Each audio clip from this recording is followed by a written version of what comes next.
ഒരു വേദഭാഗം നമുക്ക് വായിക്കാം. സാധാരണ നമ്മൾ കർത്തൃമേശയോടുള്ള ബന്ധത്തിൽ വായിക്കുന്ന വേദഭാഗമാണ് 1 കൊരിന്ത്യർ ലേഖനം 11-ാം അധ്യായം. അതിൻ്റെ 23-ാമത്തെ വാക്യം ആരെങ്കിലും ദയവായി ഒരാൾ വായിച്ചാൽ. കർത്താവിൽ നിന്ന് പ്രാപിക്കുകയും നിങ്ങൾക്ക് ഏൽപ്പിക്കുകയും ചെയ്തത് എന്തെന്നാൽ, കർത്താവായ യേശുവിനെ കാണിച്ചു കൊടുത്ത രാത്രിയിൽ അവർ അപ്പമെടുത്ത് സ്തോത്രം ചൊല്ലി നുറുക്കി, ഇത് നിങ്ങൾക്ക് വേണ്ടിയുള്ള മതി. Thank you. ഇവിടെ വായിച്ചു കേട്ടത്, ഞാൻ കർത്താവിൽ നിന്ന് പ്രാപിക്കുകയും നിങ്ങൾക്ക് ഏൽപ്പിക്കുകയും ചെയ്തെന്നാൽ, കർത്താവായ യേശുവിനെ കാണിച്ചു കൊടുത്ത രാത്രിയിൽ അവൻ അപ്പമെടുത്ത് സ്തോത്രം ചൊല്ലി നുറുക്കി. ഈ വേദഭാഗം അപ്പോസ്തലനായിരിക്കുന്ന പൗലോസിന് കർത്താവ് നേരിട്ട് വെളിപ്പെടുത്തി കൊടുത്തതായിരിക്കുന്ന ഒരു ഭാഗമാണ്. യേശു കർത്താവ് തന്റെ ശിഷ്യന്മാരുമായി കൂടി വന്ന മാളികയിൽ പെസഹ അത്താഴം കഴിച്ചതായ ആ രാത്രിയിൽ തന്നെ കർത്തൃമേശയുടെ ആരംഭവും കുറിക്കുവാനിടയായി. അത് ഒരു രാത്രിയിലായിരുന്നു എന്ന് നമുക്കിവിടെ കാണാൻ കഴിയും. ഞാൻ കർത്തൃമേശയെക്കുറിച്ചോ ആ പശ്ചാത്തലത്തെക്കുറിച്ചോ അല്ല സംസാരിപ്പാൻ ആഗ്രഹിക്കുന്നു. അവിടെ ഒരു പദം, കർത്താവായ യേശുവിനെ കാണിച്ചു കൊടുത്ത രാത്രിയിൽ, രാത്രി വേദപുസ്തകത്തിലുള്ളതായ ചില പ്രധാനപ്പെട്ട രാത്രികളെ കുറിച്ചാണ് ഈ അവസരത്തിൽ, അതേ ഇന്ന് രാത്രിയിൽ നാം ചിന്തിപ്പാനായിട്ട് പോകുന്നത്. വളരെ പ്രാധാന്യമേറിയ, ഓർത്തിരിക്കേണ്ട പല രാത്രികളെ കുറിച്ച് വേദപുസ്തകത്തിൽ അവിടെ എവിടങ്ങളിലായിട്ട് നമുക്ക് കാണുവാനായിട്ട് കഴിയും. എനിക്ക് ലഭിച്ചിരിക്കുന്ന സമയത്തിനുള്ളിൽ നാം അത്യാവശ്യം അറിഞ്ഞിരിക്കേണ്ട ചില രാത്രികളെ സംബന്ധിച്ചുള്ള ചില ചിന്തകളാണ് ഇന്ന് രാത്രിയിൽ നാം ചിന്തിപ്പാനായിട്ട് പോകുന്നത്. അത് ചില അടിസ്ഥാനപരമായ വിഷയങ്ങളോടുള്ള ബന്ധത്തിൽ നാം ചിന്തിപ്പാനായിട്ട് പോവുകയാണ്. ഒന്നാമതായിട്ട് നാം ചിന്തിപ്പാനായിട്ട് പോകുന്നത് സദ്വാർത്ത, സുവിശേഷം വിളംബരം ചെയ്തതായ രാത്രികളെ സംബന്ധിച്ചാണ്. എല്ലാ വാക്യങ്ങളും എടുത്ത് വായിപ്പാനായിട്ട് താല്പര്യപ്പെടുന്നില്ല. കാരണം നമുക്ക് വളരെ പരിചയമുള്ള ചില ഭാഗങ്ങളായതുകൊണ്ട് ഞാനത് ഓർപ്പിപ്പാൻ മാത്രം താല്പര്യപ്പെടുകയാണ്. നമുക്കറിയാം, ലൂക്കോസ് സുവിശേഷം 2-ാം അധ്യായത്തിന്റെ 8-ാം വാക്യം വായിക്കുമ്പോൾ, അന്ന് രാത്രി വെളിംപ്രദേശത്ത് ആടുകളെ മേയിച്ചുകൊണ്ടിരുന്നതായ ഇടയന്മാർക്കാണ് ഈ സുവിശേഷത്തിന്റെ ദൂത്, സദ്വർത്തമാനം, യേശുവിന്റെ ജനനം അറിയുവാനായിട്ടിടയായത്. അപ്പോൾ സുവിശേഷം വിളംബരം ചെയ്ത, സുവിശേഷം അറിയിക്കപ്പെട്ട രാത്രികളിൽ വളരെ പ്രാധാന്യമേറിയതായ ഒരു രാത്രിയാണ്. അത്യുന്നതങ്ങളിൽ ദൈവത്തിന് മഹത്വം, ഭൂമിയിൽ ദൈവപ്രസാദമുള്ള മനുഷ്യർക്ക് സമാധാനം എന്നുള്ളതായിരിക്കുന്ന സുവിശേഷത്തിന്റെ ആ ഈരടികൾ അവർക്ക് ലഭ്യമായി തരുവാനിടയായത്. ലോകത്തിലുള്ളതായിരിക്കുന്ന എല്ലാവരും അറിഞ്ഞിരിക്കേണ്ട ഒരു വാർത്തയാണ് സുവാർത്ത ശേഷം എന്നതായിരിക്കുന്ന വാർത്ത. അത് ധനവാനായാലും ദരിദ്രനായാലും പണ്ഡിതനായാലും പാമരനായാലും എല്ലാവരും അതറിഞ്ഞേ മതിയാവുകയുള്ളൂ. ഈ യേശുവിന്റെ ജനനം എന്ന് പറയുന്ന ആ സദ്വർത്തമാനം ആദ്യം അറിയപ്പെട്ടത് വിദ്യാഭ്യാസമില്ലാത്ത ആടുകളെ മേയിച്ചുകൊണ്ടിരുന്ന ഒരു കൂട്ടം ഇടയന്മാർക്കാണ് എന്ന് നമുക്ക് അവിടെ നിന്ന് മനസ്സിലാക്കുവാനായിട്ട് കഴിയും. അപ്പോൾ ഒന്നാമതായി നാം ചിന്തിക്കുന്നത് സുവിശേഷം വിളംബരം ചെയ്ത രാത്രിയെ സംബന്ധിച്ചാണ്. അതുപോലെ യോഹന്നാന്റെ സുവിശേഷം 3-ാം അധ്യായത്തിന്റെ 3-ാം വാക്യം നാം വായിക്കുമ്പോൾ യഹൂദന്മാരുടെ പ്രമാണിയും ഉപദേഷ്ടാവുമായിരിക്കുന്ന വാർദ്ധക്യ അവസ്ഥയിൽ എത്തിച്ചേർന്ന ആ നിക്കോദെമസിനോട് യേശു ഒറ്റയ്ക്ക് നിർത്തി ആ സുവിശേഷത്തിന്റെ കാതലായിരിക്കുന്ന ചില ഭാഗങ്ങൾ നമുക്ക് സംസാരിക്കുന്നത് കേൾക്കുവാനായിട്ട് കഴിയും. ആമേൻ ആമേൻ, ഞാൻ നിന്നോട് പറയുന്നു, പുതുതായി ജനിച്ചില്ല എങ്കിൽ ദൈവരാജ്യം നീ കാണുകയില്ല. അപ്പോൾ ഇതെല്ലാം കൂടെ നാം ഒരുമിച്ച് ചിന്തിച്ച് വായിച്ച് മനസ്സിലാക്കിയാൽ സുവിശേഷം വിളംബരം ചെയ്ത രാത്രി, ഈ രാത്രി ഞാൻ ഓർപ്പിക്കട്ടെ, നമ്മെ എല്ലാം രൂപാന്തരപ്പെടുത്തിയത് സുവിശേഷം അത് നാം അറിഞ്ഞത് കൊണ്ടാണ്. നമ്മുടെ ജീവിതത്തിന് വ്യത്യാസം വന്നത് സുവിശേഷം നാം അറിയുകയും വിശ്വസിക്കുകയും ചെയ്തതുകൊണ്ടാണ്. ലോകത്തെ മാറ്റിമറിക്കുവാൻ കഴിവുള്ളതായ ശക്തിയുള്ളതായ ഒന്നാണ് സുവിശേഷം എന്ന് പറയുന്നത്.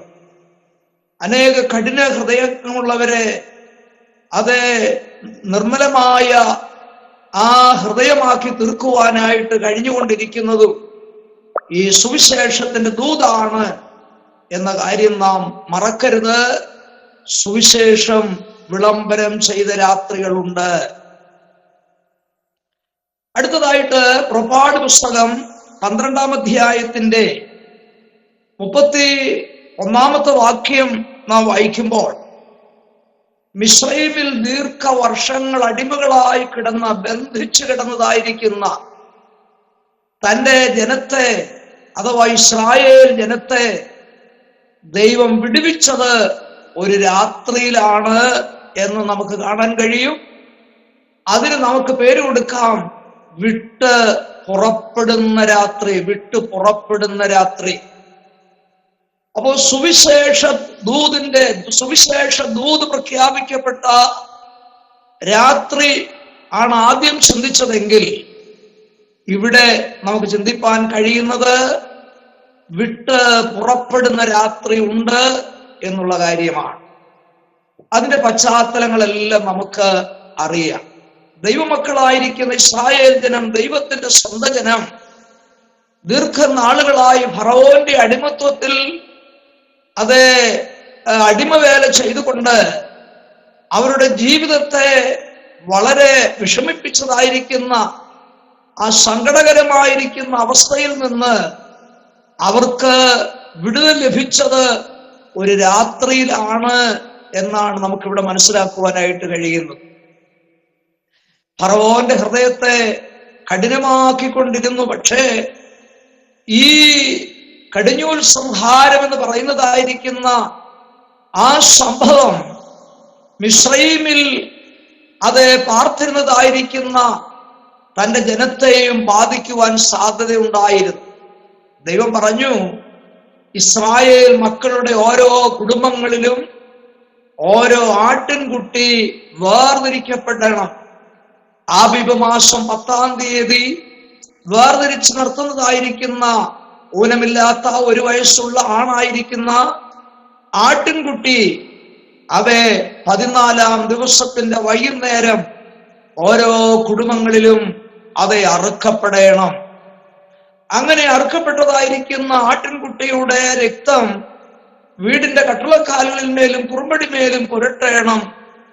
അതിന്റെ മാംസം തീയിൽ ചുട്ട് കയ്പ് ചീരയുമായിട്ട് ചേർത്ത് നിങ്ങൾ തിടുക്കത്തോടെ തിന്നണം. വടി കയ്യിൽ പിടിച്ചുകൊണ്ട് ചെരുപ്പിട്ടുകൊണ്ട് വേണം, അരമുറുക്കിക്കൊണ്ട് വേണം അത് തിന്നുവാൻ.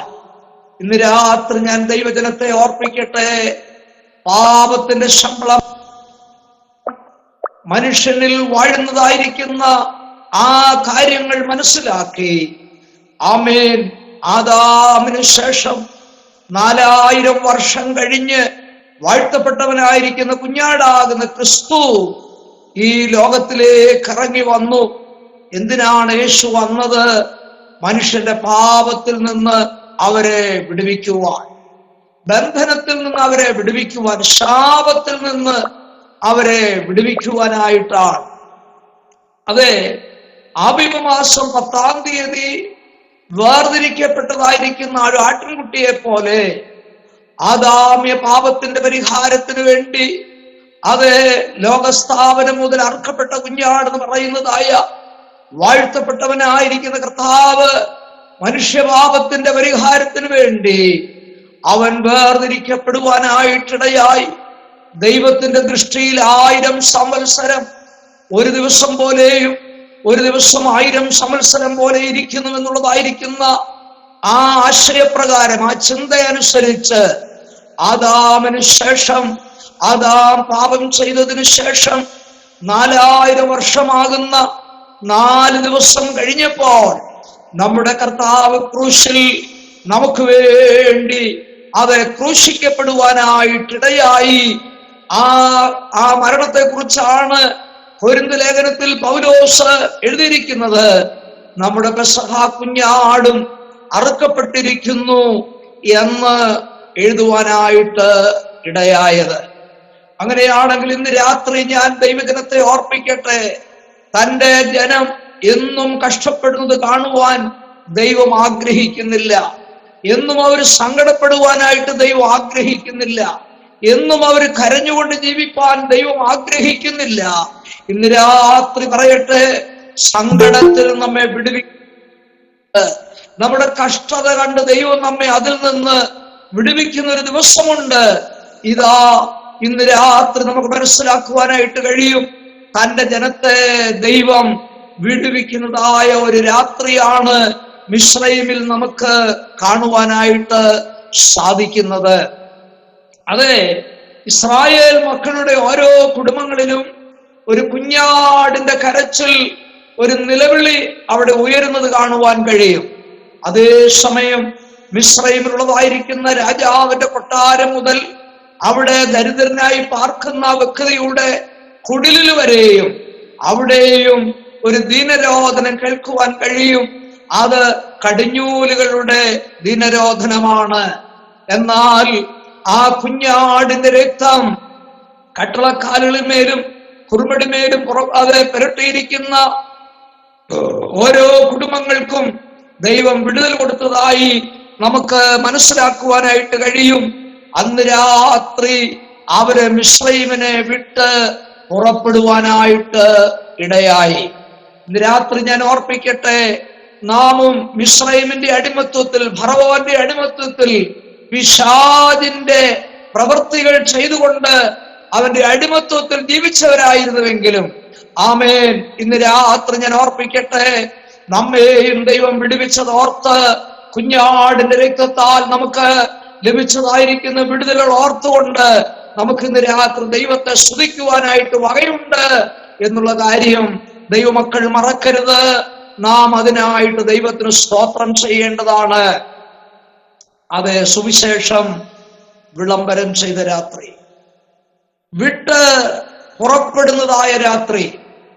അടുത്തതായിട്ട് നമുക്ക് കാണുവാൻ കഴിയുന്നത് പുതുവഴി തുറക്കപ്പെടുന്ന മറ്റൊരു രാത്രിയെ കുറിച്ചാണ്. പുതുവഴി തുറക്കപ്പെടുന്ന രാത്രി. ദൈവജനമാകുന്ന ഇസ്രായേൽ മക്കൾ മിസ്രയീമിൽ നിന്ന് പുറപ്പെട്ടതിന്റെ 3-ാം ദിവസത്തിൽ അവര് ചെങ്കടലിന്റെ തീരത്തെത്തിച്ചേരുവാനായിട്ട് ഇടയായി. തീർച്ചയായും മിസ്രയീമിൽ നിന്ന് പുറപ്പെട്ടു വന്നതിന്റെ സന്തോഷം അവരിൽ അലതല്ലിക്കൊണ്ടിരിക്കുകയാണ്. അവരൊരു ചെങ്കടലിന്റെ തീരത്ത് എത്തിച്ചേർന്നിരിക്കുകയാണ്. തീർച്ചയായിട്ടും ഞാന് ചിന്തിക്കുന്ന ഒരു കാര്യം, ആ ചെങ്കടലിന്റെ തീരത്തുള്ളതായിരിക്കുന്ന ആ കടൽക്കരയിൽ ഇസ്രായേൽ ജനം ഒരുപക്ഷെ വിശ്രമിച്ചു കൊണ്ടിരിക്കുകയായിരിക്കാം. കഴിഞ്ഞ ദിവസങ്ങളിൽ ദൈവം വിടുവിച്ചതായ വിടുതലുകളെ കുറിച്ച് അവർ പരസ്പരം സംസാരിക്കുകയും ദൈവത്തിന്റെ അത്ഭുത പ്രവൃത്തികളെ കുറിച്ച് അവര് വർണ്ണിക്കുകയൊക്കെ ചെയ്യുന്നതായിരിക്കുന്ന ഒരു സമയമായിരിക്കാം.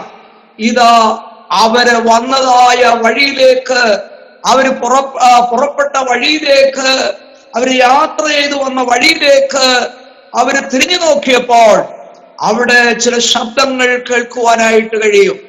ഞാൻ നിന്നെ പിടിക്കും, ഞാൻ നിന്നെ കൊണ്ടുപോകും എന്നൊക്കെ വിളിച്ച് ആക്രോശിക്കുന്ന ഒരു ശബ്ദം കേട്ട് തിരിഞ്ഞു നോക്കിയപ്പോൾ നമുക്ക് മനസ്സിലാക്കുവാൻ കഴിയുന്നത് അത് ഫറവോനും കൂട്ടരും അവരെ വീണ്ടും പിടിച്ചുകൊണ്ട് പോകുവാനായിട്ട് കടന്നു വരുന്നതായിരിക്കുന്ന സംഭവമാണ് നമുക്ക് അവിടെ കാണുവാനായിട്ട് സാധിക്കുന്നത്. ഇസ്രായേൽ ജനം നിലവിളിക്കുവാൻ തുടങ്ങി. ആ നിലവിളിച്ചതിന്റെ കാരണം മറ്റൊന്നുമല്ല, മുൻപിൽ ചെങ്കടലാണ്, പുറകിൽ ഫറവോനും സൈന്യവും. ഇരുവശങ്ങളിലേക്ക് ഓടി രക്ഷപ്പെടുവാനുള്ളതായിരിക്കുന്ന യാതൊരു മാർഗവും അവരുടെ മുൻപിൽ കാണുവാനായിട്ട് സാധിക്കുന്നില്ല. ചുരുക്കി പറഞ്ഞാൽ 4 വശവും അടയപ്പെട്ട വഴി അടഞ്ഞ് രക്ഷപ്പെടുവാൻ മാർഗമില്ലാതെ നിലവിളിക്കുന്നതായിരിക്കുന്ന ഒരു കൂട്ടം ജനത്തിന്റെ നിലവിളിയാണ് ചെങ്കടലിന്റെ തീരത്ത് അത് ഉയർന്നുകൊണ്ടിരിക്കുന്നത്.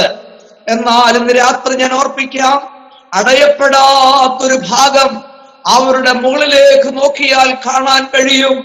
അത് തുറക്കപ്പെട്ടതായിരിക്കുന്ന സ്വർഗമാണ്.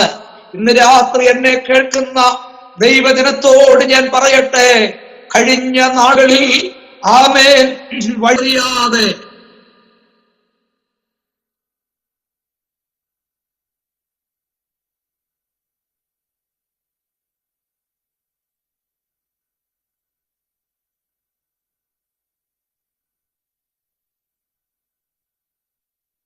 കേൾക്കുന്നുണ്ടോ? ഓക്കെ, നെറ്റിന്റെ പ്രോബ്ലം ആയിരിക്കും. കഴിഞ്ഞ വർഷങ്ങളിൽ, കഴിഞ്ഞ നാളുകളിൽ വഴിയറിയാതെ ഭാരപ്പെട്ട സന്ദർഭത്തിൽ 4 വശം അടയപ്പെട്ട് ഓടിപ്പോകുവാൻ മാർഗമില്ലാതെ വഴിയില്ലാതെ ഭാരപ്പെട്ട സന്ദർഭങ്ങളിൽ ദൈവമക്കളെ, നമുക്ക് വേണ്ടി തുറക്കപ്പെട്ടതായ ഒരു സ്വർഗം നമ്മുടെ മുകളിൽ ഉണ്ടെന്നുള്ളതായിരിക്കും ഏറെ വിശ്വാസത്തോടു കൂടിയാണ് ഇന്ന് രാത്രി നിങ്ങൾ എന്നെ ശ്രദ്ധിക്കുന്നതെന്ന് എനിക്ക് നന്നായിട്ട് അറിയാം. ഇന്ന് രാത്രിയിൽ ഞാൻ പറയട്ടെ, ആരെല്ലാം നമ്മുടെ ജീവിതത്തിൽ വഴികൾ അടച്ചു വെച്ചാലും ആർക്കും അടയ്ക്കുവാൻ കഴിയാത്ത ഒരു സ്വർഗം നമ്മുടെ മുകളിൽ തുറക്കപ്പെട്ടിട്ടുണ്ട്. ഇന്ന് രാത്രി ഞാൻ ഓർപ്പിക്കാം, ഈ വർഷത്തിൽ തുടർന്നുള്ളതായിരിക്കുന്ന ജീവിതത്തിന്റെ മേഖലകളിൽ ഏതെല്ലാം പ്രശ്നങ്ങളാണ് നമ്മളെ അഭിമുഖീകരിക്കുവാൻ ഇരിക്കുന്നതെന്ന് നമുക്കറിയത്തില്ല.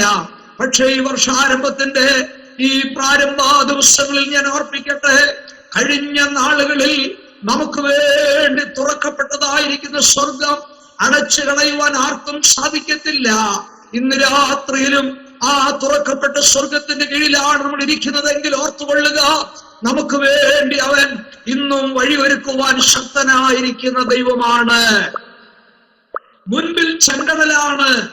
ആ ചെങ്കടൽ കടക്കുവാനായിട്ട് യാതൊരു മാർഗവുമില്ല. അവിടെ ഒരു പാലം പണിത് അക്കരയ്ക്ക് കടക്കണമെങ്കിൽ ദിവസങ്ങളും ആഴ്ചകളും മാസങ്ങളും വർഷങ്ങളും വേണ്ടി വരും. എന്നാൽ ഇന്ന് രാത്രി എന്റെ പ്രിയപ്പെട്ട ദൈവമക്കളോട് ഞാൻ പറയട്ടെ, ദിവസങ്ങൾ, അതേ മാസങ്ങൾ, വർഷങ്ങൾ കൊണ്ട് ഒരു കാര്യം സാധ്യമാകും. അത് ശരിയായിരിക്കാം. പക്ഷേ ദൈവത്തിന് വഴി തുറക്കുവാൻ ഒരു നിമിഷം മതി എന്നുള്ള കാര്യം ഇന്ന് രാത്രി ഞാൻ ദൈവജനത്തെ ഓർപ്പിക്കട്ടെ. കഴിഞ്ഞ നാളുകളിൽ പുതുവഴികളെ തുറന്നു തന്ന ദൈവം ഇന്ന് രാത്രിയിലും പുതുവഴികൾ ഒരുക്കി നമ്മെ അക്കരെ കടത്തുവാൻ തക്കവണ്ണം മതിയായവനായി നമ്മോടുകൂടെ ജീവിക്കുന്നുണ്ടെന്നുള്ള കാര്യം ഒരിക്കലും നാം മറക്കരുത്.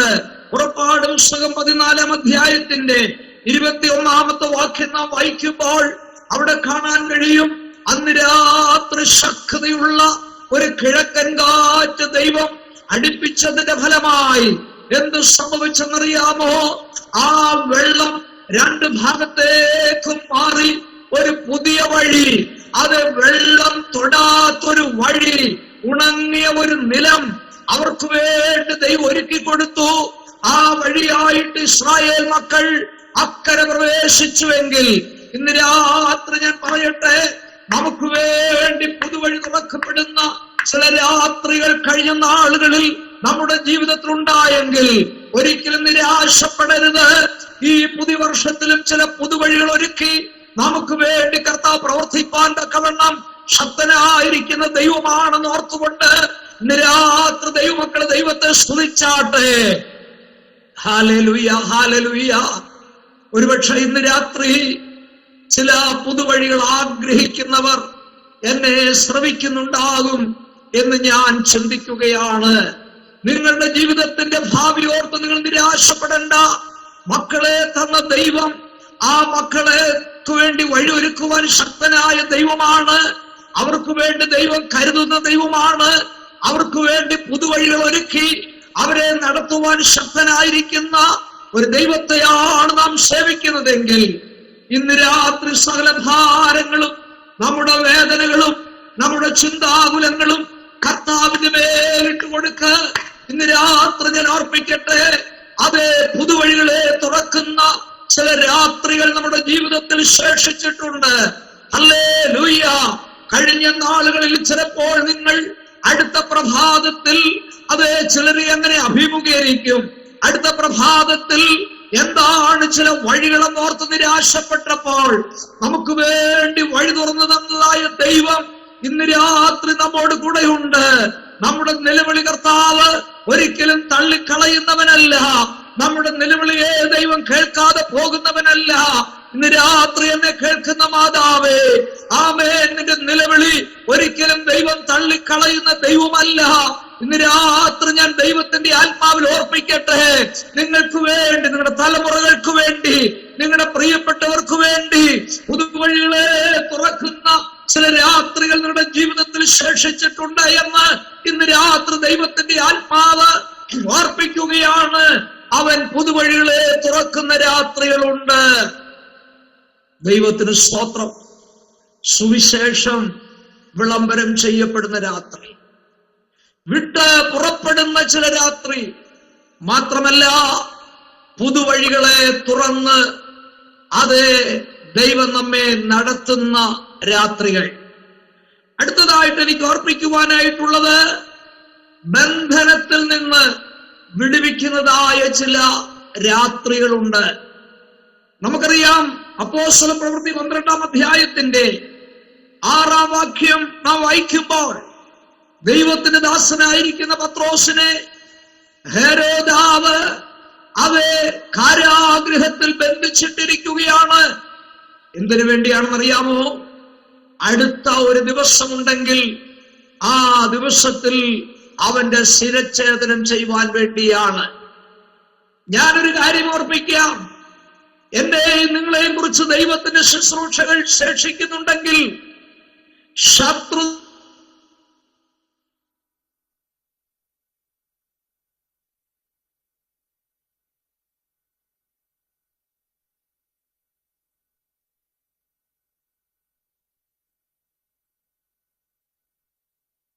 പദ്ധതി ഉണ്ടെങ്കിൽ, നമ്മെ കുറിച്ച് ചില ശുശ്രൂഷകളിലൂടെ ചെയ്യുവാനായിട്ട് ദൈവം തീരുമാനിച്ചിട്ടുണ്ടെങ്കിൽ ശത്രു നമ്മെ തൊടുവാൻ ദൈവം സമ്മതിക്കത്തില്ല. അവിടെ നമുക്ക് കാണുവാൻ കഴിയും, ആ പത്രോസിന്റെ വിടുതലിന് വേണ്ടി ശക്തമായി പ്രാർത്ഥിക്കുന്ന ഒരു സഭ അന്ന് രാത്രി പ്രാർത്ഥിച്ചു കൊണ്ടിരുന്നു. ഞാൻ ഇന്ന് രാത്രി ഓർപ്പിക്കട്ടെ, ആ ദൈവസഭയുടെ പ്രാർത്ഥന സ്വർഗത്തിലെ ദൈവത്തിന്റെ സന്നിധിയിൽ എത്തിച്ചേരുവാനായിട്ടിടയായി. ദൈവം അത്യാവശ്യമായി കൊടുക്കേണ്ട മറുപടികൾ അത് അത്യാവശ്യമായി നൽകും. പ്രാർത്ഥിക്കുക എന്നുള്ളത് നമ്മുടെ കടമയാണ്. പ്രാർത്ഥനയ്ക്ക് മറുപടി തരിക എന്നുള്ളത് ദൈവത്തിന്റെ ഭാഗത്തുള്ളതായ കാര്യമാണ്. അതുകൊണ്ട് ആ ജനം സഭ ശക്തമായി പ്രാർത്ഥിച്ചു കാണും, ദൈവമേ, ഞങ്ങളുടെ ദൈവദാസനെ ഇന്ന് രാത്രി വിടുവിക്കണം. ഞാനൊരു കാര്യം പറയാം, ദൈവദാസന്മാരുടെ ശുശ്രൂഷയുടെ വിജയം എന്ന് പറയുന്നത് ദൈവജനത്തിന്റെ പ്രാർത്ഥനയുടെ ശക്തിയാണ്. ഒരുപക്ഷെ ദൈവദാസന്മാർക്ക് പലപ്പോഴും അവരുടെ ശുശ്രൂഷ കാലഘട്ടത്തിൽ, ശുശ്രൂഷ സമയങ്ങളിൽ വേണ്ടതുപോലെ ദൈവസന്നിധിയിൽ ഒരുപക്ഷെ ഇരുന്ന് പ്രാർത്ഥിപ്പാൻ കഴിഞ്ഞില്ലെന്ന് വരാം.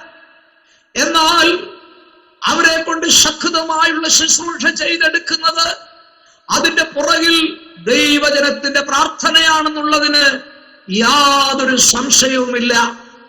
അവരെ ദൈവം പല ആപത്തിൽ നിന്നും അനർത്ഥങ്ങളിൽ നിന്നും വിടുവിക്കുന്നതിന്റെ കാരണം അനേക ദൈവജനത്തിന്റെ പ്രാർത്ഥനയുടെ ഫലമാണെന്ന് ഞാൻ ഇന്ന് രാത്രി ഓർപ്പിക്കട്ടെ. ഇവിടെ പത്രോസിന് വേണ്ടി ഒരു കൂട്ടം ജനം രാത്രി പ്രാർത്ഥിച്ചു. ആ പ്രാർത്ഥനയുടെ മറുപടിയായി ഇതാ ദൈവത്തിന്റെ ദൂതനെ ആ കാരാഗൃഹത്തിലേക്ക് ദൈവം അയക്കുന്നതായി കാണുവാൻ കഴിയും.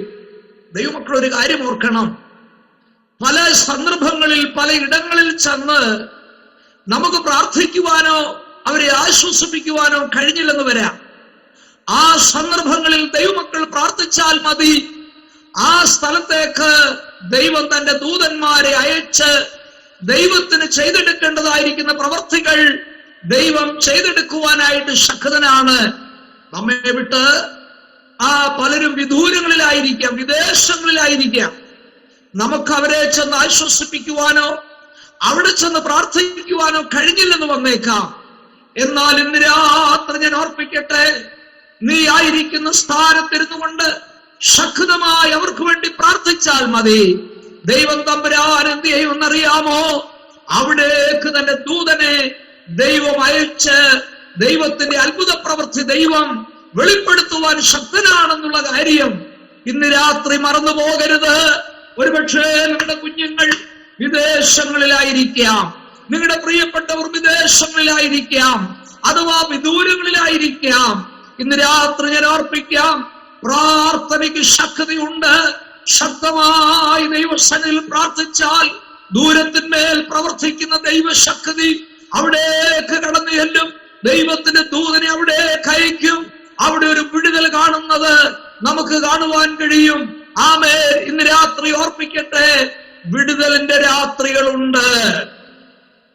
പത്രോസ് ദൂതനാൽ വിടുവിക്കപ്പെട്ട് ഇരുമ്പ് വാതിലുകൾ തുറന്ന് ആ പത്രോസ് വിടുതൽ പ്രാപിച്ച് പ്രാർത്ഥിച്ചു കൊണ്ടിരുന്നതായ ആ വീടിന്റെ മുൻപിലെത്തി. ആ വീടിന്മേൽ അവൻ ഒരുപക്ഷെ മുട്ടുവാനായിട്ടിടയായി. പ്രാർത്ഥിച്ചു കൊണ്ടിരുന്നവരിൽ ഒരു പെൺകുട്ടി ഇറങ്ങി വന്നു. നോക്കിയപ്പോൾ നിൽക്കുന്നത് കാരാഗൃഹത്തിൽ അടയ്ക്കപ്പെട്ട് കിടന്നതായിരുന്ന പത്രോസാണ്.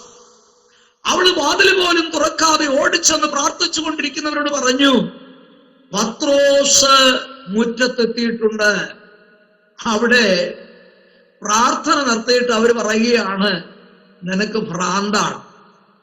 അതിശ്രദ്ധയോടെ ഇത്ര നേരം പ്രാർത്ഥിച്ചുകൊണ്ടിരുന്നത് എന്തുവാ? പത്രോസിനെ വിടുവിക്കണമേ എന്നാ, അല്ലേ? ശ്രദ്ധയോട് പ്രാർത്ഥിച്ചു. പക്ഷേ പത്രോസ് വന്നെന്ന് പറഞ്ഞപ്പോൾ അവർക്ക് വിശ്വസിക്കാൻ കഴിഞ്ഞില്ല. അതിന്റെ കാരണം എന്നാന്ന് ചോദിച്ചാൽ, ചോദിക്കുന്നതിലും നനയ്ക്കുന്നതിലും അത്യന്തപരമായി ചെയ്യുന്നതായ ഒരു ദൈവമുണ്ട് എന്നാണ് അവിടെ നമുക്ക് മനസ്സിലാക്കുവാൻ കഴിയുന്നത്. ഇന്ന് രാത്രി ഞാൻ പ്രാർത്ഥിക്കുന്ന ദൈവമക്കളോട് ഒരു കാര്യം പറയട്ടെ. പ്രാർത്ഥിച്ച് നമ്മൾ പ്രതീക്ഷിക്കുന്നതിന്റെ അപ്പുറമായി നമ്മുടെ പ്രാർത്ഥനയുടെ ശക്തി വെളിപ്പെടുത്തുന്ന ദൈവം നമുക്ക് വിശ്വസിക്കുവാൻ കഴിവില്ലാത്ത നിലയിൽ നമ്മുടെ പ്രാർത്ഥനയ്ക്ക് മറുപടി തരുന്നൊരു ദൈവമാണെങ്കിൽ ഇന്ന് രാത്രി ഓർത്തുകൊള്ളുക, നമ്മുടെ പ്രാർത്ഥനയ്ക്ക് ദൈവം ഈ വർഷത്തിന്റെ പ്രാരംഭത്തിൽ ചിലതിന് മറുപടി തരുമ്പോൾ വിശ്വസിക്കുവാൻ കഴിവില്ലാത്ത നിലകളിലാണ് ദൈവം നമ്മുടെ പ്രാർത്ഥനയ്ക്ക് മറുപടി തരുവാൻ പോകുന്നത്. ഓർത്തുകൊണ്ട് ഇന്ന് രാത്രി ദൈവമക്കൾ സ്തോത്രം ചെയ്ത് വചനം ഏറ്റെടുക്കട്ടെ. ആമേൻ. വിടുതൽ തരുന്ന രാത്രിയുണ്ട്. ആമേൻ. ബന്ധനത്തിൽ നിന്ന് വിടുവിക്കുന്ന രാത്രിയുണ്ട് എന്ന് മറന്നു പോകരുത്. വീണ്ടും അപ്പോസ്തലപ്രവൃത്തിയുടെ പുസ്തകം 16-ാം അധ്യായത്തിന്റെ 30-ാമത്തെ വാക്യം നമ്മൾ വായിക്കുമ്പോൾ, പൗലോസും ശീലാസും ഫിലിപ്പിയ കാരാഗൃഹത്തിൽ ഇപ്പോൾ ബന്ധനസ്ഥരായി കിടക്കുന്നത് നമുക്ക് കാണുവാനായിട്ട് കഴിയും.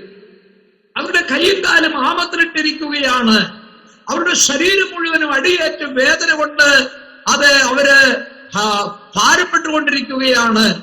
എന്നാൽ ബന്ധനമില്ലാത്തതായിരിക്കുന്ന അവരുടെ നാവ് കൊണ്ട് അവരെന്ത് ചെയ്തു? ദൈവത്തെ പാടി സ്തുതിക്കുവാനായിട്ടിടയായി. അവരാ നാവ് കൊണ്ട് പ്രാർത്ഥിക്കുവാനായിട്ടിടയായി. ഇന്ന് രാത്രി ഞാൻ ഓർപ്പിക്കട്ടെ, അവിടെ ഒരു അത്ഭുതം നടന്നതായി കാണുവാൻ കഴിയും. മറ്റൊന്നുമല്ല, ദൈവം കാരാഗൃഹത്തിന്റെ അടിസ്ഥാനം കുലുക്കുവാനായിട്ടിടയായി. ഒരു വലിയ ഭൂകമ്പം അവിടെ ഉണ്ടാകുവാനായിട്ടിടയായി. ഇന്ന് രാത്രി ഞാൻ ദൈവജനത്തെ ഓർപ്പിക്കട്ടെ, ബന്ധനത്തിൽ നിന്ന് വിടുവിക്കുന്നതായ രാത്രികൾ ഉണ്ടെങ്കിൽ പൗലോസിനും ശീലാസിനും അത് സാക്ഷ്യമായി പ്രസ്താവിപ്പാൻ കഴിയും. ഞങ്ങളെ ദൈവം ഒരു രാത്രിയിലാണ് വിടുവിക്കുവാനായിട്ടിടയായത്. എന്നെ കേൾക്കുന്ന ദൈവത്തിന്റെ പൈതലേ, ആമേൻ. ഇവിടെയും ഒരു രാത്രി നമ്മോട് സാക്ഷ്യം പറയുകയാണ്. തന്റെ ദാസന്മാരെ ബന്ധനത്തിൽ നിന്ന് വിടുവിച്ചതൊരു രാത്രിയാണെന്ന് ഇവിടെ കാണുവാനായിട്ട് കഴിയും. ഹല്ലേലൂയ. നമ്മള് രാത്രികളെ കുറിച്ചാണല്ലോ ചിന്തിക്കുന്നത്. സുവിശേഷം വിളംബരം ചെയ്യപ്പെട്ട രാത്രി, വിട്ട് പുറപ്പെടുന്ന രാത്രി, പുതുവഴി തുറക്കപ്പെടുന്ന രാത്രി, മാത്രമല്ല ബന്ധനത്തിൽ നിന്ന് വിടുവിക്കപ്പെടുന്നതായ രാത്രിയുണ്ട് എന്ന് നമുക്കിവിടെ ഗ്രഹിപ്പാനായിട്ട് കഴിയും. അതിന്റെ ആത്മീയമായ വശം ഞാൻ ഓർപ്പിക്കട്ടെ. പാപത്തിന്റെ ബന്ധനം, അനേക രോഗങ്ങളുടെ ബന്ധനം, ശാപത്തിന്റെ ബന്ധനം ആയിരിക്കുന്ന, മദ്യപാനത്തിന്റെയും മയക്കുമരുന്നിന്റെയും ബന്ധനത്തിലായിരിക്കുന്ന, നമ്മുടെ ചുറ്റിലുമുള്ളതായിരിക്കുന്ന അനേകരെ ഓർത്ത് നമുക്ക് ദൈവസന്നിധിയിൽ പ്രാർത്ഥിക്കാം. ദൈവം അവരെ വിടുവിക്കുന്ന രാത്രികൾ നമ്മുടെ മുൻപിൽ പ്രത്യക്ഷപ്പെടുവാനായിട്ടിടയാകട്ടെ. ദൈവത്തിന്റെ പൈതലെ, ചിലരുടെ വിടുതൽ കാണുവാൻ, അവരുടെ ബന്ധനത്തിൽ നിന്നുള്ളതായിരിക്കുന്ന സ്വാതന്ത്ര്യം കാണുവാൻ ചില നാളുകളായി ഒരുപക്ഷെ നിങ്ങൾ പ്രാർത്ഥിച്ചു കൊണ്ടിരിക്കുന്ന വ്യക്തിയായിരിക്കാം. പ്രാർത്ഥന മുടക്കരുത്. അവരെ ബന്ധിച്ചിട്ടിരിക്കുന്നതായിരിക്കുന്ന വൈശാചികമായ കെട്ടുകളെ പൊട്ടിച്ച് അവർ വെളിയിൽ വരുവാനായിട്ട് ദൈവം മുഖാന്തരങ്ങൾ ഒരുക്കുന്ന ദൈവമാണ്. ഒരിക്കലും പ്രാർത്ഥന മുടക്കരുത്. ആ വ്യക്തിക്ക് യാതൊരു മാനസാന്തരവും കാണുന്നില്ലല്ലോ, ഒരു വ്യത്യാസവും കാണുന്നില്ലല്ലോ. ഇനി ഞാൻ എന്തിനു പ്രാർത്ഥിക്കുന്നു ഓർത്ത് നിരാശപ്പെടരുത്. ഒരുപക്ഷേ ഈ ദിവസങ്ങൾ അവരുടെ വിടുതൽ നടക്കുന്ന രാത്രികളായി തീരാം. അതുകൊണ്ട് നമുക്ക് ശക്തമായി ദൈവത്തോട് പ്രാർത്ഥിക്കാം. ദൈവം ബന്ധനത്തിൽ നിന്ന് വിടുവിക്കുന്നതായ രാത്രികൾ നമ്മുടെ മുൻപിൽ ഇനിയും ദൈവം കാണിച്ചു തരും എന്നുള്ളതായിരിക്കുന്ന വിശ്വാസത്തോടെ ശക്തമായി നമുക്ക് അവർക്ക് വേണ്ടി പ്രാർത്ഥിക്കാം. അപ്പോൾ ബന്ധനത്തിൽ നിന്ന് വിടുവിക്കുന്നതായ രാത്രികളുണ്ട് എന്ന് നമുക്ക് മനസ്സിലാക്കുവാൻ കഴിയും. അടുത്തതായിട്ട് ദൈവവചനം നാം ചിന്തിക്കുമ്പോൾ പ്രാർത്ഥിക്കുന്ന ചില രാത്രി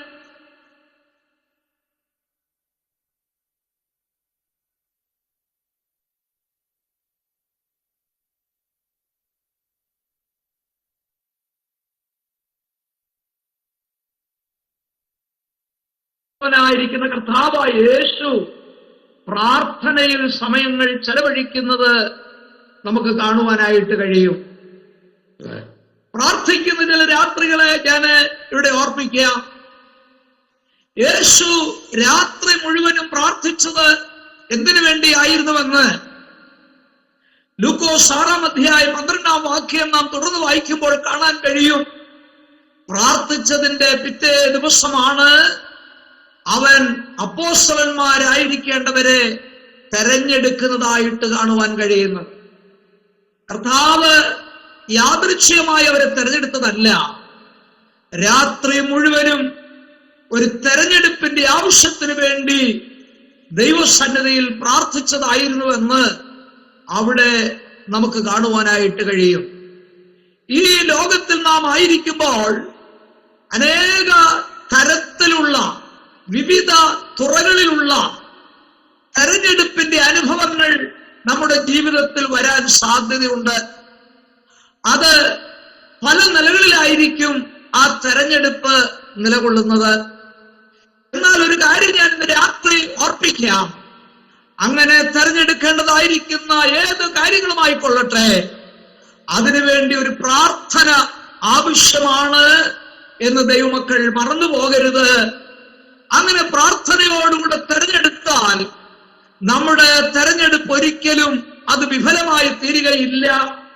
അതുകൊണ്ട് ആ തെരഞ്ഞെടുപ്പിന്റെ പുറകിൽ ഒരു പ്രാർത്ഥന ആവശ്യമാണ് എന്നാണ് ഈ വിഷയത്തിൽ ഞാൻ ഓർപ്പിക്കുന്നത്. ശമൂവേലിന്റെ 1-ാം പുസ്തകം 15-ാം അധ്യായത്തിന്റെ 11-ാം വാക്യം നാം വായിക്കുമ്പോൾ, 1 ശമൂവേൽ 15:11 നിങ്ങൾ പിന്നീട് വായിച്ചു നോക്കിയാൽ മതി.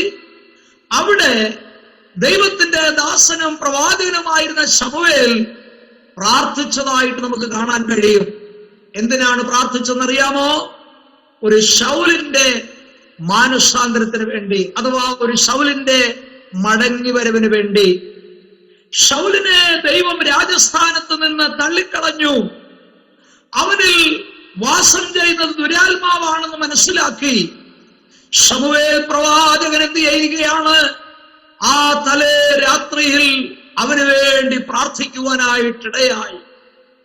ദൈവം ശമൂവേലിനെ മടക്കി വരുത്തിയില്ല, അത് മറ്റൊരു വിഷയം. പക്ഷേ ഈ വാക്യത്തോടുള്ള ബന്ധത്തിൽ ഞാൻ ഓർപ്പിക്കട്ടെ, അനേകരുടെ മടങ്ങി വരവിന് വേണ്ടി നാം ദൈവസന്നിധിയിൽ രാത്രിയിൽ പ്രാർത്ഥിക്കേണ്ടത് ആവശ്യമാണ്. ദൈവകൃപ അനുഭവിച്ച, കർത്താവിന് വേണ്ടി വളരെ ശോഭിച്ച അനേക പ്രിയപ്പെട്ടവരെ ഈ ലോകത്തിൽ നമുക്ക് കാണുവാനായിട്ട് കഴിയും. എന്നാൽ അവർ ദൈവസന്നിധി വിട്ട് പിന്മാറിയിരിക്കുന്ന ഒരു അവസ്ഥയാണ് ഇപ്പോൾ കാണുവാൻ കഴിയുന്നത്. എനിക്ക് അനേകരെ കുറിച്ചറിയാം. കർത്താവിന് വേണ്ടി വളരെ ശോഭിച്ചതായിരിക്കുന്ന അനേക പ്രിയപ്പെട്ടവരെ കുറിച്ച് എനിക്കറിയാം. പക്ഷേ അവര് ദൈവകൃപയിൽ നിന്ന് വീണു പോകുവാനായിട്ടിടയായി, അവര് പിന്മാറിപ്പോകുവാനായിട്ടിടയായി.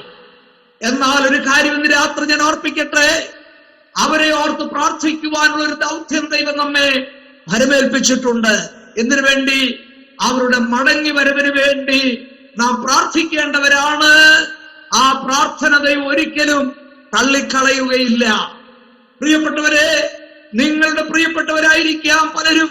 അതെ, നിങ്ങളോടുകൂടി ഒരുമിച്ച് സ്നാനപ്പെട്ടവരായിരിക്കാം, നിങ്ങളോടുകൂടി ഒരുമിച്ച് കർത്താവിനെ സഭയെ രക്ഷിതമായി സ്വീകരിച്ചവരായിരിക്കാം. നിങ്ങളൊന്നും ദൈവകൃപയിൽ നിൽക്കുന്നുണ്ട്. എന്നാൽ അങ്ങനെയുള്ള പലരും ദൈവകൃപയിൽ നിന്ന് അന്യപ്പെട്ടു പോയിട്ടുണ്ട്.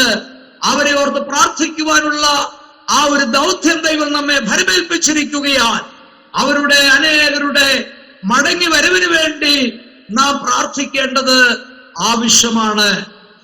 ഈ സന്ദർഭത്തിൽ ഞാൻ ഓർപ്പിക്കുന്ന മറ്റൊരു കാര്യം, അനേകർ പിന്മാറിപ്പോയ സ്ഥാനത്ത് ഇന്നും ദൈവകൃപയിൽ നിൽക്കുവാനായിട്ട് നമുക്കിടയായത് നമ്മുടെ കഴിവോ ബുദ്ധിയോ ആണെന്ന് ഓർക്കരുത്, നമ്മുടെ ശക്തിയാണെന്ന് ഓർക്കരുത്. നമ്മെ ഇന്നും ദൈവകൃപയിൽ നിർത്തിയിരിക്കുന്നത് ദൈവത്തിന്റെ കൃപയൊന്ന് മാത്രമാണെന്ന് ഓർത്ത് നമുക്ക് ദൈവത്തിന് മഹത്വം കൊടുക്കാം. അതേ സമയത്ത് പിന്മാറിപ്പോയിരിക്കുന്ന അനേകരെ ഓർത്ത് നമുക്ക് ദൈവസന്നിധിയിൽ പ്രാർത്ഥിക്കുകയും ചെയ്യാം. പ്രാർത്ഥിക്കുന്ന രാത്രികൾ നമുക്കറിയാം. ഉൽപ്പത്തി പുസ്തകം 32-ാം അധ്യായത്തിന്റെ 24-ാം വാക്യം മുതൽ നമ്മൾ വായിക്കുമ്പോൾ, യാക്കോബ് ഒരു രാത്രി മുഴുവനും ദൈവദൂതനുമായിട്ട് മൽപ്പിടുത്തം നടത്തിയെന്ന് അവിടെ നമുക്ക് കാണുവാനായിട്ട് കഴിയും. എന്നാൽ ഹോശയ പ്രവാചകൻ ആത്മാവിൽ ആ ഭാഗം കണ്ടിട്ട് മനസ്സിലാക്കി എഴുതി. അവൻ ദൈവത്തോട് മല്ലുപിടിച്ച് കരഞ്ഞതായിട്ടാണ് അവിടെ രേഖപ്പെടുത്തിയിരിക്കുന്നത്. അന്ന് രാത്രി യാക്കോബ് ദൈവസന്നിധിയിൽ പ്രാർത്ഥിക്കുവാനായിട്ടിടയായി. എന്തിനാണ് ഇവിടെ യാക്കോബ് പ്രാർത്ഥിച്ചതെന്നറിയാമോ? ഒരു അനുഗ്രഹത്തിന് വേണ്ടിയാണ്. ദൈവത്തിൽ നിന്നുള്ള ഒരു അനുഗ്രഹത്തിന് വേണ്ടി യാക്കോബ് ദൈവസന്നിധിയിൽ പ്രാർത്ഥിക്കുന്ന പ്രാർത്ഥനയാണ് ആ ഭാഗത്ത് നമുക്ക് കാണുവാൻ സാധിക്കുന്നത്. സ്തോത്രം. ഉഷസ്സായപ്പോൾ ദൈവത്തിന്റെ ദൂതൻ പറഞ്ഞു, യാക്കോബേ, നീ എന്നെ വിട്, ഉഷസ് ഉദിക്കുന്നു. യാക്കോബ് ദൈവസന്നിധിയിൽ പറയുകയാണ്, എന്നെ അനുഗ്രഹിച്ചല്ലാതെ ഞാൻ നിന്നെ വിടുകയില്ല. പ്രിയപ്പെട്ടവരെ, ഒരു അനുഗ്രഹത്തിന് വേണ്ടി വളരെ ആഗ്രഹത്തോടുകൂടെ പ്രതീക്ഷയോടുകൂടെ പ്രാർത്ഥിക്കുന്ന ഒരു ഭക്തനെയാണ് അവിടെ നമുക്ക് കാണുവാൻ കഴിയുന്നത്. എന്നാൽ യാക്കോബിന്റെ പുറകോട്ടുള്ള ചരിത്രം നാം നോക്കിയാൽ അവന്റെ ഉപായ മുഖാന്തരം ചില അനുഗ്രഹങ്ങൾ അവൻ കൈവശപ്പെടുത്തിയതായിട്ട് കാണാൻ കഴിയും. ജ്യേഷ്ഠന്റെ ജ്യേഷ്ഠാവകാശം എന്ന അനുഗ്രഹം അവനത് തട്ടിയെടുത്തു. അതുപോലെ അപ്പനിൽ നിന്ന് ജ്യേഷ്ഠന് ലഭിക്കേണ്ട അനുഗ്രഹവും അവനെ ഉപായത്താൽ തട്ടിയെടുത്തതായി കാണാൻ കഴിയും. പക്ഷേ ദൈവത്തിൽ നിന്നുള്ള അനുഗ്രഹം വേണമെങ്കിൽ ഉപായം പ്രയോഗിച്ചാൽ സാധിക്കത്തില്ലെന്ന് യാക്കോബിന് മനസ്സിലായി. അവൻ ദൈവസന്നിധാനത്തിൽ പ്രാർത്ഥിക്കുന്ന, മൽപ്പിടുത്തം നടത്തുന്ന ഒരു സന്ദർഭമാണ് ഇവിടെ കാണാൻ കഴിയുന്നത്. അപ്പോൾ ദൈവത്തിന്റെ ദൂതൻ അവനോട് ചോദിക്കുകയാണ്, നിന്റെ പേരെന്താണെന്ന് പറയുക. യാക്കോബ് പറഞ്ഞു, എന്റെ പേര് യാക്കോബ് എന്നാണ്, ഉപായി എന്നാണ്. അതെ, അവന്റെ ഉപായം ദൈവസന്നിധിയിൽ അവൻ സമ്മതിച്ചു. അത് മുഖാന്തരമാണ് അവന് ഒരു അനുഗ്രഹം ലഭിക്കാൻ ഇടയായത്.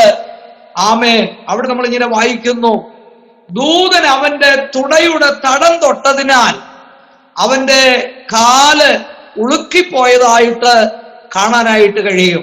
ചുരുക്കി പറഞ്ഞാൽ, അനുഗ്രഹം പ്രാപിച്ചതായിരിക്കുന്ന യാക്കോബ് പിറ്റേ ദിവസം മുതല് എങ്ങനെയാ നടന്നത്? മുടന്തി നടന്നതായിട്ട് കാണാൻ കഴിയും, അല്ലെ? മുടന്തി നടന്നു. ചുരുക്കി പറഞ്ഞാൽ, ഈ അനുഗ്രഹം പ്രാപിച്ചതിന് ചില അടയാളം വേണം പ്രിയപ്പെട്ടവരെ.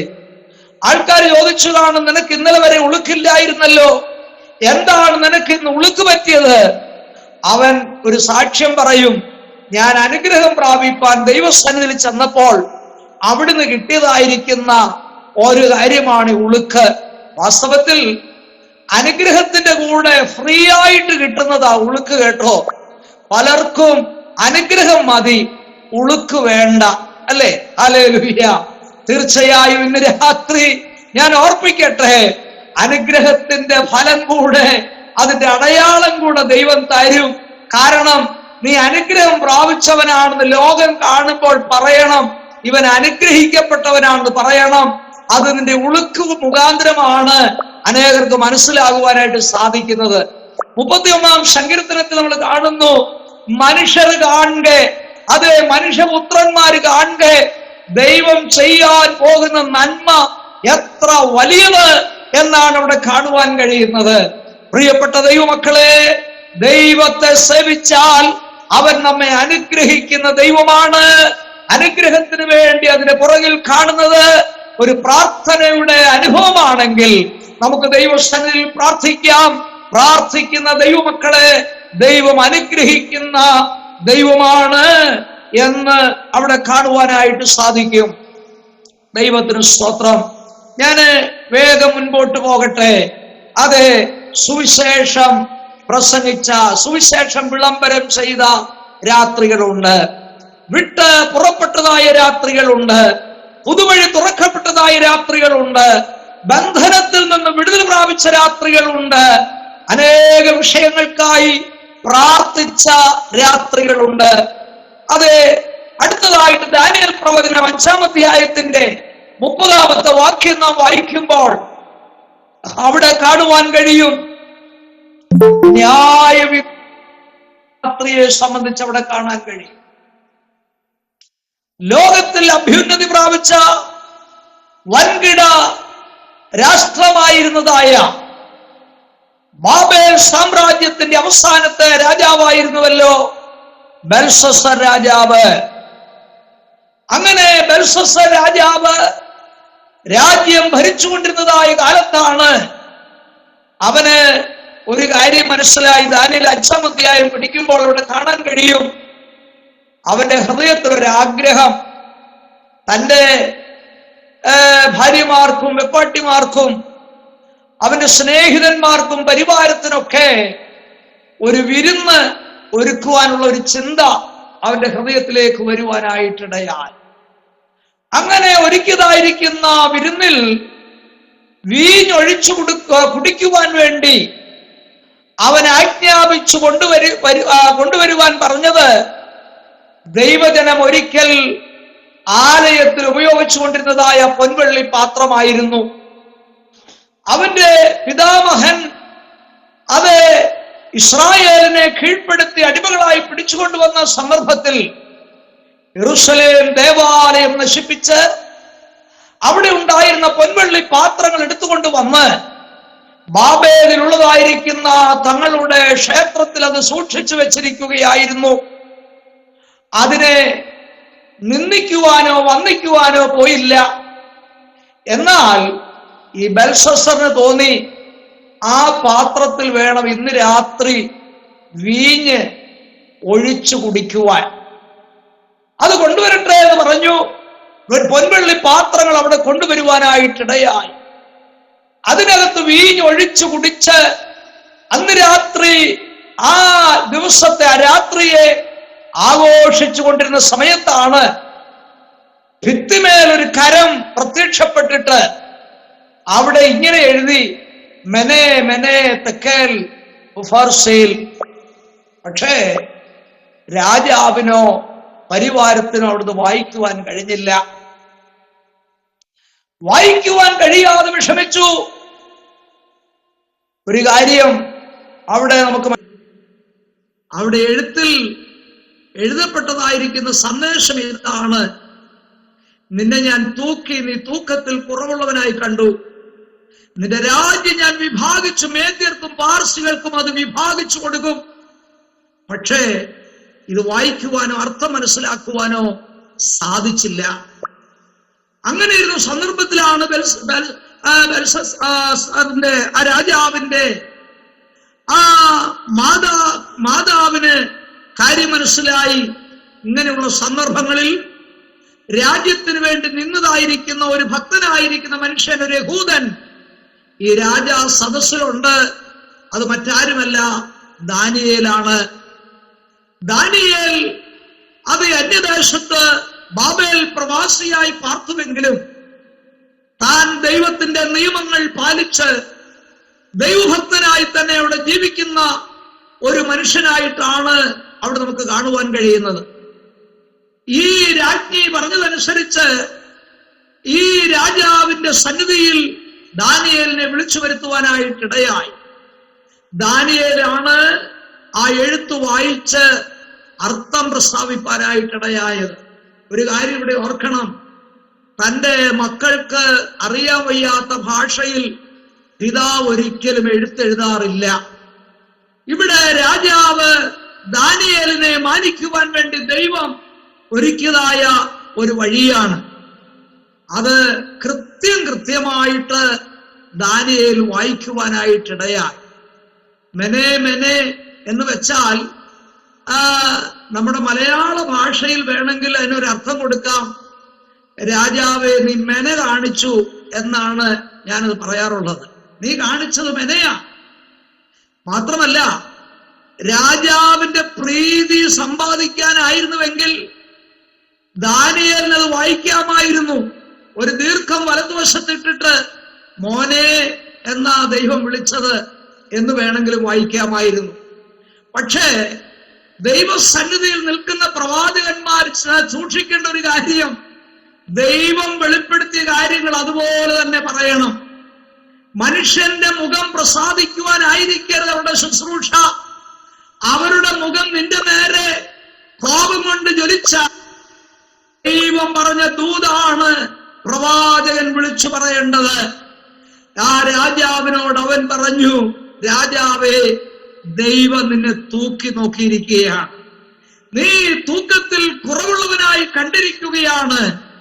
അതുകൊണ്ട് ദൈവം നിന്റെ രാജ്യത്തെ വിഭാഗിച്ച് മേദ്യർക്കും പാർസികൾക്കും അത് വിഭാഗിച്ചു കൊടുക്കുവാൻ തീരുമാനിച്ചിരിക്കുന്നു എന്നുള്ള ശക്തമായിരിക്കുന്ന ദൂത് ആ രാജാവിനോട് അറിയിച്ചതിന്റെ ഫലമായി അന്ന് രാത്രി തന്നെ മേദ്യ പാർസ്യ സാമ്രാജ്യം ബാബേൽ സാമ്രാജ്യത്തിൽ പ്രവേശിച്ച് ആ രാജാവിനെ കൊല്ലുവാനായിട്ടിടയായി.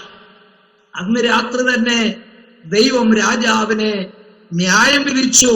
പ്രിയപ്പെട്ടവരെ, ന്യായം വിധിക്കുന്നതായ രാത്രികൾ ഉണ്ട് എന്നാണ് ഈ ഭാഗം നമ്മെ ഓർപ്പിക്കുന്നത്.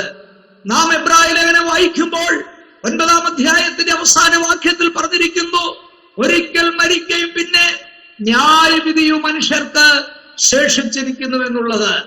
ഇന്ന് രാത്രി ഞാൻ ശക്തമായിട്ട് ഓർപ്പിക്കട്ടെ, ഒരു ന്യായവിധി നടത്തുന്ന കർത്താവ് അതേ വരും കാലങ്ങളിൽ അവൻ പ്രത്യക്ഷപ്പെടുവാനായിട്ട് പോവുകയാണ്. ഇന്ന് നമ്മുടെ വാഴ്ത്തപ്പെട്ടവനായിരിക്കുന്ന കർത്താവ് ഒരു രക്ഷകനായിട്ടാണ് വെളിപ്പെട്ടിരിക്കുന്നുവെങ്കിൽ ആ രക്ഷയുടെ വാതിൽ അടയപ്പെടുന്ന ഒരു ദിവസമുണ്ട്. അങ്ങനെ രക്ഷയുടെ വാതിൽ അടയപ്പെട്ടു കഴിഞ്ഞാൽ യേശു വീണ്ടും പ്രത്യക്ഷപ്പെടുവാൻ പോകുന്നത് ഒരു ന്യായാധിപനായിട്ട് അവൻ പ്രത്യക്ഷപ്പെടുമെന്നുള്ളത് നമുക്ക് മനസ്സിലാക്കാൻ കഴിയും. വെളിപ്പാട് പുസ്തകം 20-ാം അധ്യായത്തിൽ അന്ത്യ ന്യായവിധി ദിവസത്തിൽ ആ ന്യായാസനത്തിൽ വെളിപ്പെടുന്ന കർത്താവ് ഒരു രക്ഷകനായിട്ടല്ല വെളിപ്പെടുന്നത്. പിന്നെയോ നമ്മുടെ കർത്താവ് ഒരു ന്യായാധിപതിയായി വെളിപ്പെടുവാനായിട്ട് പോകുകയാണ്. ദൈവവചനം നാം ശ്രദ്ധിച്ചാൽ സൊദോം ഗൊമോറയെ ന്യായം വിധിച്ചതായ ഒരു ദൈവത്തെ കാണാൻ കഴിയും.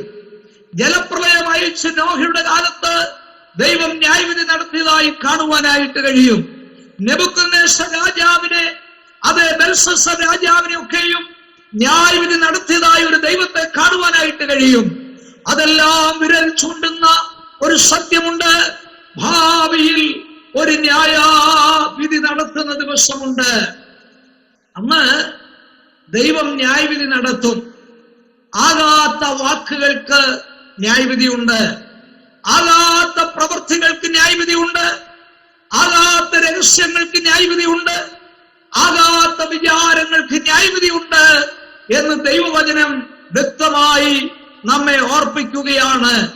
അതുകൊണ്ട് ഈ രാത്രി ദൈവവചനം കേൾക്കുന്ന ദൈവമക്കളും ചിന്തിക്കേണ്ടതായ ഒരു കാര്യമുണ്ട്. നമ്മുടെ വാക്കുകളും പ്രവൃത്തികളും, നമ്മുടെ രഹസ്യമായിരിക്കുന്ന സകല കാര്യങ്ങളും, നമ്മുടെ വിചാരങ്ങൾ പോലും ദൈവത്തിന് പ്രസാദകരമായിരിക്കണം. അല്ല, ഈ ലോകത്തിൽ നാം നോക്കുമ്പോൾ ദൈവം അന്ത്യന്യായവിധിയെങ്കിൽ അത് സകല ആബാല വൃദ്ധ ജനത്തെയും അവിടെ വിളിച്ചു നിർത്തിയിട്ട് അത് ജീവന്റെ പുസ്തകത്തിൽ പേരെഴുതി കാണാത്തത് കൊണ്ട് അവരെ ന്യായം വിധിച്ച് തീപ്പൊയ്യിലേക്ക് തള്ളിയിടുന്നതായിരിക്കുന്ന ഒരു ദിവസമാണ് അവിടെ പ്രത്യക്ഷപ്പെടുവാനായിട്ട് പോകുന്നത്. പ്രിയപ്പെട്ട ദൈവമക്കളെ, അങ്ങനെ അന്ത്യന്യായവിധിയെങ്കിൽ തീപ്പൊയ്യിലേക്ക് മാറ്റപ്പെടുന്നതായ വലിയൊരു കൂട്ടം ജനത്തെ നാം കണ്ടുകൊണ്ട് അവർക്കായി നമുക്ക് ദൈവസന്നിധിയിൽ പ്രാർത്ഥിക്കാം. എന്തിനു വേണ്ടി? എന്റെ കർത്താവേ, അവരെ വിടുവിക്കണമേ, രക്ഷിക്കണമേ എന്ന് നമുക്ക് ദൈവസന്നിധിയിൽ പ്രാർത്ഥിക്കേണ്ടത് ആവശ്യമാണ്. അങ്ങനെയെങ്കിൽ ഇന്ന് രാത്രി ഞാൻ ഓർപ്പിച്ചുണർത്തട്ടെ, ന്യായവിധി നടത്തുന്നതായ ഒരു രാത്രി അല്ലെങ്കിൽ ഒരു ദിവസം നമ്മുടെ മുൻപിൽ ശേഷിച്ചിട്ടുണ്ട് എന്നുള്ള കാര്യം മറന്നു പോകരുത്. അതിനോടുള്ള ബന്ധത്തിൽ എനിക്ക് ഓർപ്പിക്കുവാനുള്ളത്, നാം അങ്ങനെയുള്ളതായിരിക്കുന്നവരോട് ഈ സുവിശേഷം അറിയിക്കണം. എന്തുകൊണ്ട് നാം സുവിശേഷം അറിയിക്കണം? നാം അനുഭവിക്കുന്നതായ നിത്യ സന്തോഷം മറ്റുള്ളവരനുഭവിക്കണം. എന്തുകൊണ്ട് നാം സുവിശേഷം അറിയിക്കണം? വരാൻ പോകുന്നതായ ന്യായവിധിയും നിത്യ നരകത്തിന്റെ ഭീകരതയും ഓർക്കുമ്പോൾ നാം സുവിശേഷം അറിയിക്കേണ്ടവരാണ്. അതുകൊണ്ട് ദൈവം നമ്മെ ഭരമേൽപ്പിച്ചിരിക്കുന്ന ആ ദൗത്യത്തിൽ നിന്ന് ഒരിക്കലും നാം പിന്മാറുവാനായിട്ട് പാടില്ല. ദൈവം നമ്മെ ഏൽപ്പിച്ചിരിക്കുന്ന ദൗത്യമാണ്, ഏറ്റവും വലിയ ദൗത്യമാണ്. നിങ്ങൾ ഉയരത്തിൽ നിന്ന് ശക്തി ലഭിച്ചിട്ട് ഭൂമിയുടെ അറ്റത്തോളം പോയി എന്റെ സാക്ഷികളായി തീരണമെന്നുള്ളതായിരിക്കുന്ന ആ ദൗത്യമാണ് ദൈവം നമ്മെ ഭരമേൽപ്പിച്ചിരിക്കുന്നത്. ആകയാൽ ആ ദൗത്യം ഇന്ന് നമുക്കൊരു പ്രാവശ്യം കൂടെ ഏറ്റെടുക്കാം. ഈ പുതിയ വർഷത്തിന്